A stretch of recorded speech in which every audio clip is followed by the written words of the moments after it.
طول عمري ما بحبش اعمل اي ريفيو لمكان اكل، رقم واحد لان انا ما بفهمش في الموضوع، ورقم اتنين لاني بحس ان الموضوع فيك قوي.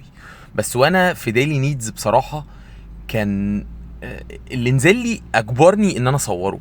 كنت انا ومحمد صابر هناك بعد حلقه كده بنصورها، وقال لي ما تيجي نجرب الكرواسو والحاجات اللي عندهم. فانا انبهرت. اول حاجه الكرواسو طعمه حلو جدا، طعم الزبده باين، الطبقات مقرمش كده من بره وطري من جوه، بصراحه كان عالمي.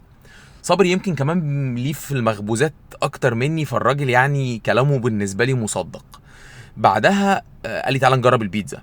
هي شكلها كان شبه البيتزا اللي بتتباع في الفرن، بس انا اول ما دقتها لا، هو الموضوع مختلف تماما.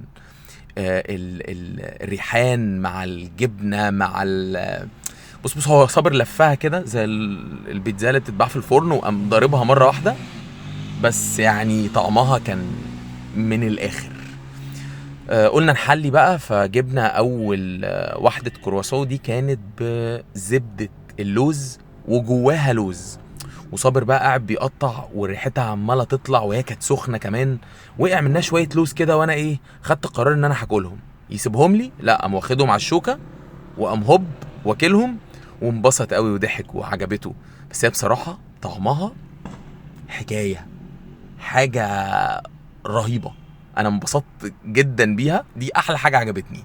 بصوا من جوه اصلا الزبده عامله ازاي جواها. رحنا بعد كده جبنا بقى الشيء الاخير ده. بصراحه ما كانش على المستوى قوي زي ما انا كنت حابب. هو كان جواه خوخ، فكان مخلي الطعم غريب شويه، وكان جواه كاستر، وكان ناشف شويه. لا في المجمل حتى صابر نفسه لما دقها قال لي مش نفس يعني اللي فاتوا كانوا احلى، يعني تقريبا قال كده بالظبط. بس اوعى ده ينسيك انك هتدفع في الحبه دول حوالي 260 جنيه.